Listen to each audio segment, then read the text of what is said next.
अल्हम्दुलिल्लाह नहमदुहु व नस्तईनुहु व नस्तगफिरुहु व नु'मिनु बिही व नतवक्कलु अलैहि व नऊज़ु बिल्लाहि मिन शुरूरि अनफुसिना व मिन सय्यिआति अअमालिना मन यहदिहिल्लाहु फला मुदिल्ल लहु व मन युद्लिल्हु फला हादिय लहु ونشهد أن لا إله إلا الله وحده لا شريك له ونشهد أن محمدا عبده ورسوله أما بعد فأعوذ بالله من الشيطان الرجيم بسم الله الرحمن الرحيم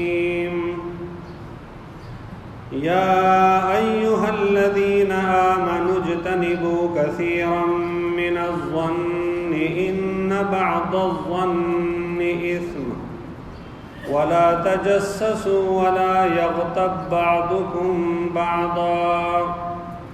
أيحب أحدكم أن يأكل لحم أخيه ميتا فكرهتموه واتقوا الله إن الله تواب رحيم إن الله وملائكته يصلون على النبي يا أيها الذين آمنوا صلوا عليه وسلموا تسليما اللهم صل على محمد وعلى آل محمد كما صليت على إبراهيم وعلى آل إبراهيم إنك حميد مجيد تاسو خدای بخشا یہ سورة الحجرات دولسم آیات ما تاسو مخچ تلاوت کا سورة الحجرات دا مدنی سورت تا یعنی دی ہجرتنا بعد نازل سلائدہ حجرات دا د حجرتن عربی چه موږ پښتو چې حجره ورته وایو عربي چې حجره دا د غي جمع ده او حجره دا کور ته وایي نو حجرات معنا کورونه جمع صيغه ده د سورت ته الله پاک حجرات نام ورک ولی چې پدې چې نشیان داس ذکر دي چې هغه د نبی کریم صلی الله علیه وسلم د کور خاص طور سره او د هر مؤمن د کور عام طور سره چې کوم آداب دي یا لحاظ دا هغه الله جل شانه په دې صورت چې ذکر کړی دي او ما خپل کوشش دای چې کوم موږ اخلاقی اقدار دي چې کوم د موږ معاشرتي ضرورتونه دي نو چې هغه شیان سړی د اختر په موقع بیان کی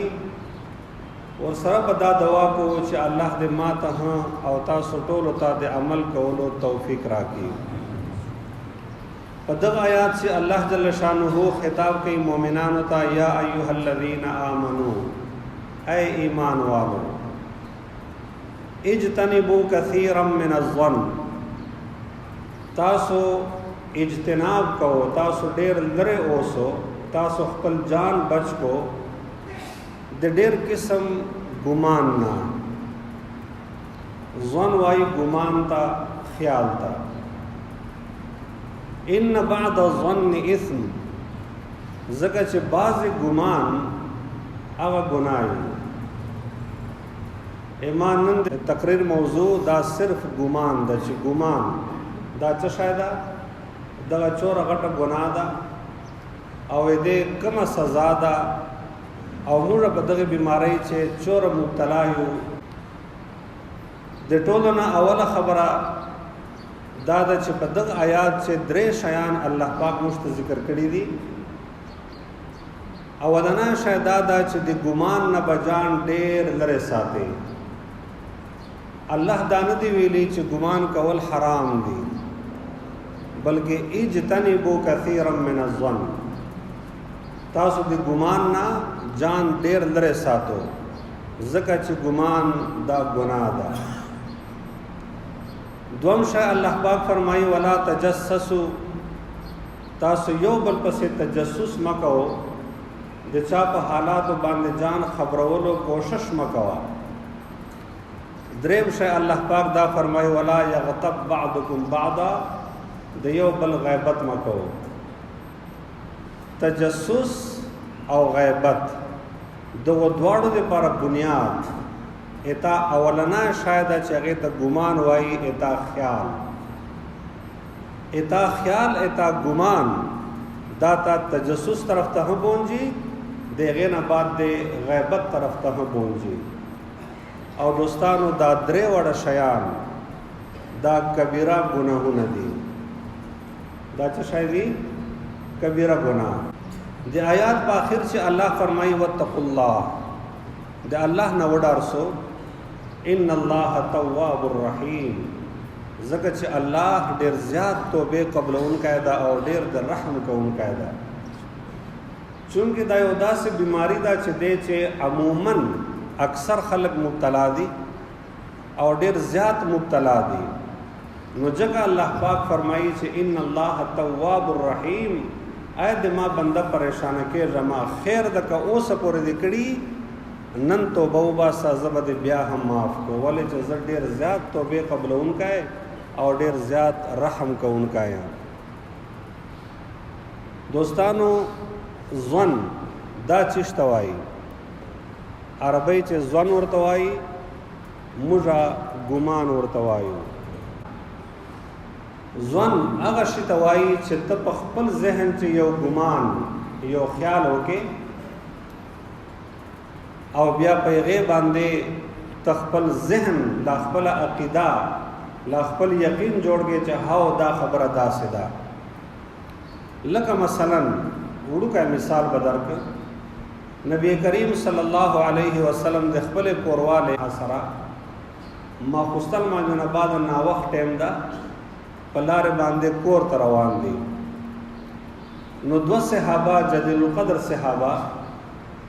هغه په لارې باندې راله، خو سره تېر سله. نو رسول الله سره غږ پسې وکړه چې علی رسلکما، رسلکما مطلب دا چې پښر تم کر ودرېږه. نو هغه دواړه ودرېدل. رسول الله صلی الله علیه وسلم فرمایي چې دا د ما خپله کوروا. رسول الله صلی الله علیه وسلم ولې داسې وکړه؟ ځکه چې هغه په هر عمل چې دیغه په هر قول چې دیغه په هر ایکشن چې موږ ته یو سبق ده. ا دې فائدہ دا و چې هغه دوه صحابه کرام ممکنه وه چې هغه دا خیال کړی وای چې پیغمبر علیه الصلوة والسلام سره په دا توره شپه دا چوک روانه وه، ولې روانه وه؟ بیا به دو دا تجسس کاوه چې دا له کوم ځای راله، کوم پلتله، دا چوک وه. بیا به د هغې نه بعد خامخا دا خبره کوله چې دغسې په توره شپه باندې روان و. نو رسول الله صلی الله علیه وسلم دغو ټولو خبرو سد باب، دو ټولو خبرو بریک، دو ټولو خبرو د دیوال آپ دې جوړ کړ چې غږ په سو کې چر ودرو. بیا ور تعارف ورکړل چې دا د ما خپل کورواله ده. کتابو لیکلي دي چې یو سړی له خپل کور بهر جی په سفر باندې او د کورواله په کور چې ګوشي ده او دا خپل اخشي ته، یعنی د کورواله ورور ته دا وایي چې زه نو ته به درې څلور ورځې ما په کور چې دلته پاته کېدی چې خامخا خور د ګوشي ده، نو زه دا ګوشي نسه پرېږدوم. نو کتابو لیکلي دي چې په دغه سړي دا خبره لازمه ده چې دا به خپل ګاونډیانو په دې خبره خبر کړي چې دا زموږ د ما اخشی ده او د ما په غیر موجودګي چې با دا د ما په کور چې دلته پاته کېږي. ولې؟ ځکه چې که دا ګاونډیان دا زموږ نه پېژني نو دا کله د په سفر باندې د سفر نه چې واپس راشي نو ګاونډیان به خامخا دا خبرې کوي چې دا سړی خو تللی په سفر باندې او شاته ښځې پته نشته څه شی بسې کول، په توره شپه به یو زړی ورته راته سبا مل وخته به وتی. دا پوښتنه به څوک نه کوي چې دا زړی څوک و. هلته د خور د ورور رشته ده، خو لیکن ګمان موږ کوم طرف ته وړي. نو ګمان عربي چې ظن ورته وایي. ظن هغه شي ته وایي چې تا سره یو ثبوت نسته، یو پروف نسته، یو باوثوق ذرایع سره تاته یو خبره نه ده معلومه سره او ته صرف په خپل ذهن چې یو امیجنیشن جوړ کې یو تصور وکې یو خیال وکې. دوستانو موږ دکشي ته څه شی وایو؟ دا سړی ته موږ څه وایو؟ دا سړی ته موږ ډېر هوښیار، دا سړی ته موږ ډېر زیرک، دا سړی ته ځینې خلک داسې وږي وایي چې دا خو مایند د مایند، دا خو هغه سوچ هغه قوت فکر ده چې زه ګوره خالي مې سړی ولیده بیا موږ غږ وکړو چې زه سړی له شنګرو پیژنم، زه سړی له پوندو پیژنم، دا قدم یې داسې ده چې ما ته ښکاري چې دا به داسې وي، دا به داسې وي، دا به داسې وي. موږ دغه ته یو تکړهتوب وایو، موږ دغه ته څه وایو؟ تکړهتوب. حالانکه الله جل شانه فرمایي چې ان بعض الظن اثم، بعض ګمان، بعض اتا خیال آداسی چې هغه ګناي. دلته الله پاک لفظ ذکر کړه د اسم. اسم څه وایي؟ اسم هر هغه شی ده الذنب الذي يستحق عليه العقوبه. اسم هر هغه عمل توایي چې دغه په وجه باندې او سړی د جهنم د عذاب اهل جوړیږي، قابل جوړیږي. دوستانو دا د موږ خیال، دا د موږ سوچ، دا موږ 24 غنټې په دغه چې لګیا یو پسې بل پسې یو پسې بل پسې، خامخا یو خیال، خامخا یو بدګماني، او نتیجه چې زه خپل جان د جهنم د اور مستحق جوړم. ولې چې الله دلته لفظ څه ذکر کړی دا؟ اسم ذکر کړی دا. د آیات په اول چې الله فرمایي یا ایها الذین آمنوا اجتنبوا، اجتناب عربی چې هم استعمالیږي، په اردو چې هم ډېر استعمالوي. اجتناب وایي چې خپل جان د وجې نه ډېر لرې ساتي.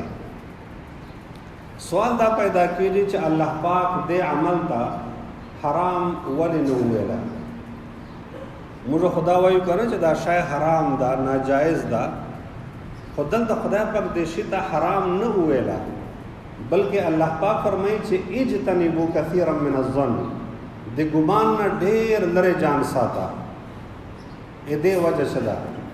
دې وجه دا ده چې کوم ځای قرآن پاک چې لفظ د اجتناب راغلی ده، د اجتناب چې کوم لیول ده، د اجتناب چې کوم حکم ده، هغه د حرامونه زیات ده، هغه د حرامونه زیات ده.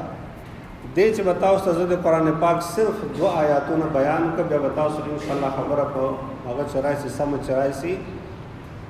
یو ځای الله جل شانه فرمایي چې انما حرم علیکم المیتة والدم ولحم الخنزیر وما اوهل لغیر الله به. دا شیان الله پاک بیان کړی دي. د شان باندې تاسو پوښتنه چې شاید مرداړه خوراک حرام ده، د خنزیر غوښه خوراک حرام ده، وینا دا حرام ده، هغه شای چې د الله د نام نه بغیر ذبح سي دا حرام ده. دا ګوره څور غټ غټ شیان دي. د خنزیر غوښه تاسو پیژنئ کنه چې خنزیر مطلق حرام ده، نجس العين ده. دلته خدای پاک حرم ټکا ذکر کړای ده. بیا بل ځای سره الله پاک فرمایي چې تاسو باندې مایندې، خويندې، ترورانې، لونه، اریاګانې دا په تاسو باندې حرام دي. د سره نکاح نه کیږي، د سره واده نه کیږي. خو دوستانو خپل مور چې په سړی باندې حرام ده یا خپل خور چې په سړی باندې حرام ده، آیا د خپل مور سره خبرې کول جایز دي کنه؟ چې مور سره نکاح کول دا خو حرام دي، خو مور سره خبرې کول، د مور خدمت کول، خور، ترور، خپل لور د سره لکه تعلق شورول، خبرې کول دا جایز دي کنه؟ دي جایز. خو نکاح ور سره څه شاده حرام ده. یعنی هغه شجا چې پتا حرام ده، خو لیکن دغه سره تعلق شوروایس، د مور په خدمت تا ته جنت ملاويږي، د لور په تربیت تا ته د رسول الله صلی الله علیه وسلم سره په جنت چې مقام ملاويږي، د خور په تربیت باندې تخپل آخرت ګټي، دغه په خدمت، دغه په تعلق تا نه الله راضي کیږي. خو لیکن دو سره نکاح کول څه شای دي؟ حرام دي. یعنی هغه شجاع چې هغې سره نکاح کول حرام دي خو د هغې سره تعلق شورول دا عبادت ده. بل طرف ته راسه چې کومه جناور امر داړ سم میته جوړسله میته هغې د غوښې خوراک دا حرام ده خو د هغې وزن ته استعمالوای سي د هغې شکر استعمالوای سي که میږ ده د هغې نه وړۍ کټ کا او وړۍ ته استعمالوای سي یعنی د هغې خرچول هم جایز دي او د هغې استعمال هم جایز ده حالانکه د هغې غوښې خوراک څه شی ده حرام ده. په دې مسلې پوه شلو چې کوم ځای د حرمت ټکی ده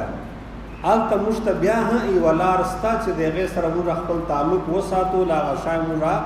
استعمال چې راولو. خدای پاک دا وایي فمن اضطر غیر باغ ولا عاد فلا اثم علیه چې کله په تا داسې وخت راشي چې ته وږی سې او ته مرګ ته ورنږدې او نور تا سره هېڅ شی نشته د خنزیر غوښه ده نو صرف د ضرورت په مقدار د خنزیر د غوښې خوراک هم تا ته جایز ده چې تا خالي زندگی په بدسیالان کې د خنزیر غوښې خوراک څه شی ده هغه حرام ده. خو چې کوم ځای الله پاک اجتنبوا ټکی ذکر کړی ده هلته الله پاک فرمایي چې انما الخمر والمیسر والانصاب والازلام رجس من عمل الشیطان فاجتنبوه. شراب جوا انصاب ازلام دا هر شی دا حرام دی. الله پاک فرمایي چې رجسون دا ناپاک دی نجس دی من عمل الشیطان د شیطان کار ده فاجتنبوه. بیا د شرابو باره چې دا نسته چې که ته ضرورتمند دی بیا تا ته د ضرورت په طور باندې لږ کو څښل دا جایز دی. که ته بیمار یې بیا د علاج پاره لږ کو شراب څښل دا تا دپاره جایز دی. بلکې رسول الله صلی فرمایي چې د شرابو نچوړ کوونکی د شرابو جوړونکی د شرابو وړونکی د شرابو خرچونکی د شرابو دلالي کوونکی دا ټول د الله په لعنت چې گرفتار دي او دا ټول په ګناه کې شریک دي. دوستانو اجتنبوا ټکی چې قرآن چې کوم ځای راشي نو هلته د حرامو نه زیات تاکید مرادي. لکه ما تاسو ته دا دوه مثالونه درکړه چې د شرابو باره چې الله پاک دا فرمایي. بل ځای الله پاک فرمایي چې اجتنبوا الرجس من الاوثان د بتانو عبادت دا نجاست ده دغه نه ځان بچ کوو. نو چیرې داسې یو وخت هم په انسان نه راځي په مسلمان چې دا ډېر د مجبورۍ په حالت شي او دته خالي یوه سجده هغه د بت مخ ته جایزه شي نو د بت عبادت دا شرک ده. الله پاک فرمایي چې زه هره ګناه بخښم خو شرک زه نه بخښم. دوستانو هغه شرک دپاره الله پاک کوم ټکی ذکر کړی ده اجتنبو جان بساتئ. دلته هم د ګمان دپاره الله پاک کوم ټکی ذکر کوي. الله پاک فرمایي اے مؤمنانو تاسو چې ایمان راوړی د اجتنبو کثیرا من الظن د ګمان نه به جان بچ کوئ. داسې یو وخت هم نسته چې تا ته ګمان کول جایز سي چې تا ته ګمان کول جایز سي. خو دوستانو د موږ دا دین دا ډېر ښایسته دین ده. دغه دین خالی په موږ داسې پابندۍ نه دي لګولې چې موږ په ذهن کې یو سوال پیدا سي به دا د هغې جواب نه راکوي. الله جل شانه فرمایي چې هر ګمان هم ښه ګمان کوه.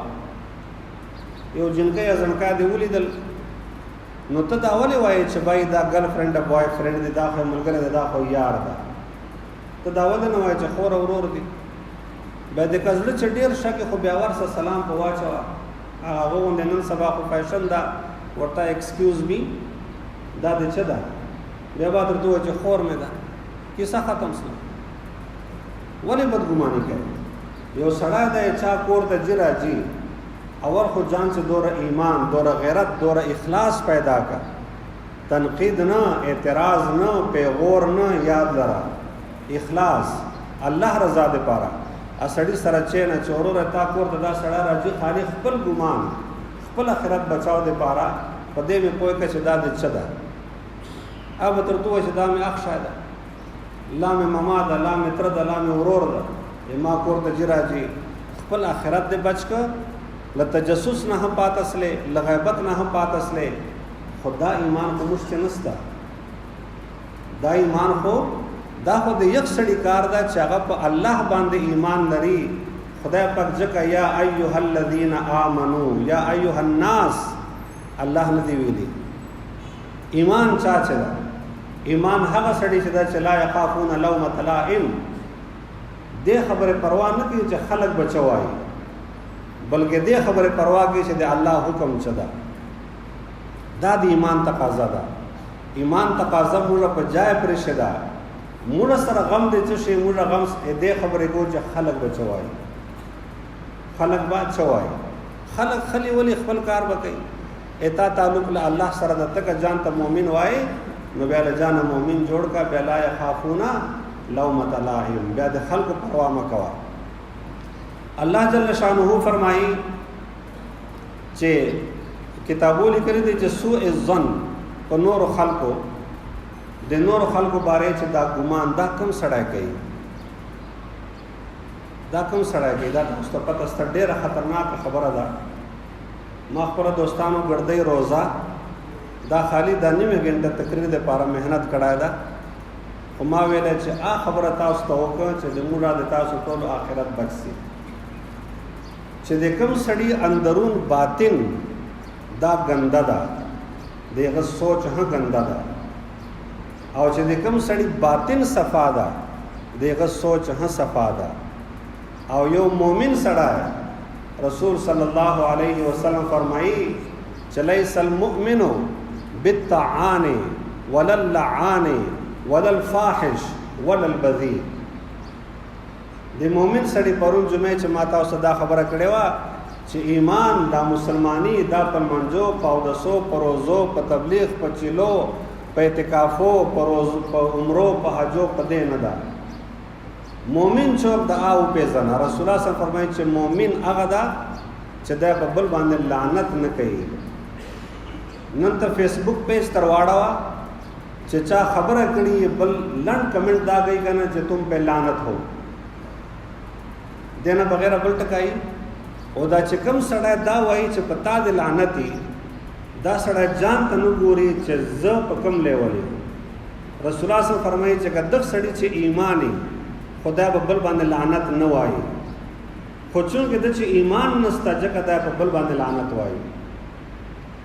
موږ خلند دا وایو چې پلانګای دا ډېر غټ لعنتی ده په دغه د لعنتی ولې چې ما سره ثبوت دی هیڅ شي نه زه خالی سوچ دغه باره چې کوم زه خالی خپل ځن پیغه چې مبتلا یم بیا رسول الله صلی الله علیه وسلم فرمایي چې دوم دا چې دا شکنجا چاته نه کوي دریم دا چې دا بد خبره نه کوي څلورم دا چې دا غلط خبره نه کوي چې کوم د فحش موږ بکواس ورته وایو دا نه کوي دا د مؤمن علامات دي خدا خو د موږ د مجلس زینت تا چې کوم مجلس شکنجا نه په کوم مجلس سے بد خبره نه دوستانو الیکشن روان ده په الیکشن چې به ګټي چو ارای به چو خو خپل آخرت به خپل بچ کوم زه او تا خپل آخرت وارو زه او تا خو په دې خلکو پسې دوره خبره وکړو دوره ژغېدا پسې وکړو چې ثبوت هیڅ شای نه صرف ظن او ګمان او دوستانو رسول صلی الله علیه وسلم طواف کاو عبد الله ابن عمر روایت تا فرمایي چې رسول الله صلی الله علیه وسلم طواف کاو او بیت الله طرف ته قتل ورته ویلې چې ما اطيب ريحك چور شایسته چور مزیدار چور دتا بو شایسته دا بیا بیت الله ته وایي چې والذي نفس محمد بيده ما د قسم په هغه ذات باندې چې د محمد روح دغه نفس د پلاس صدا لحرمه المؤمن اعظم عند الله حرمه منك اي بیت الله اي کعبه چې د الله تر مخ اتاکم مقام دا اتاکم عزت دا اتاکم احترام دا د یو مؤمن احترام د الله تر مخ تر تانه زیات دا دا چوک وای رسول الله صلی الله علیه وسلم او رسول الله صلی الله علیه وسلم دا خبره د جان نه کوي و ما ينطق عن الهوى ان هو الا وحي يوحى یغه هر خبره د الله وحده بیت الله ته وایي چې آی بیت الله آی کعبه بېشکه چې ته ډېره عظیمه یې، بېشکه چې ته ډېره ښایسته یې، تا لوی مقام ده، خو ما د قسم په یې ربي چې چا په قبضه چې د ما روح ده، چې د یو مسلمان عزت، د یو مؤمن عزت، دغه حرمت هغه تر تا نه د الله تر نزد ډېر زیات ده. او بیا ورته فرمایي چې ماله و دمه وان نظن به الا خیرا، د یو انسان مال، د یو مؤمن مال، دغه وینا او د یو مؤمن باره کې ښه ګمان، د یو مؤمن باره کې ښه ګمان. دوستانو ټیم پرس مختصره خلاصه ده، عربی یو فرموله ده، وایي چې الاناء یترشح بما فیه، پلوش چې که اوبه دي نو هغه نه چې کوم ساچ کرچچېږي هغه به څه شرچاچي اوبه، که پلوش چې غوړه ده نو چې کوم ساچ کړی ده هغه به څه شي د غوړو، که پلوش چې تیل دي چې کوم ساچ کړی ده هغه به څه شي د تیلو. دوستانو په بل باندې ګمان نه، اول سړی خپل ځان ته شیشه ونیسي چې زه چې دا سوچ کوم آیا دا ما خپل خوب سے باطن خو نه ده، د ما باطن خو ناپاک نه ده، زه خو غلیظ او مردار نه یم، ما نه ولې غلط ساچ کې باره وځي، ما نه ولې غلط سوچ وځي. او دوستانو روایات چې راځي احادیث نور هم جمع کړي دي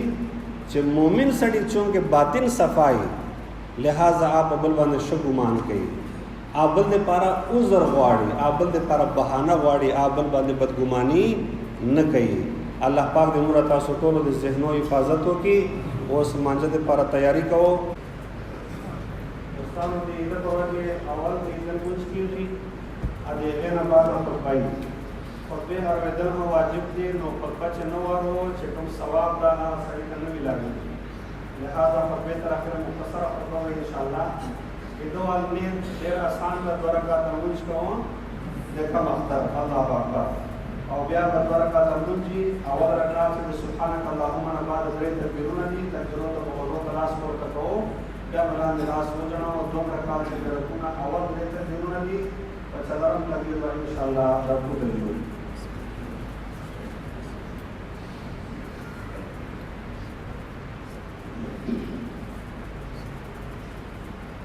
Allah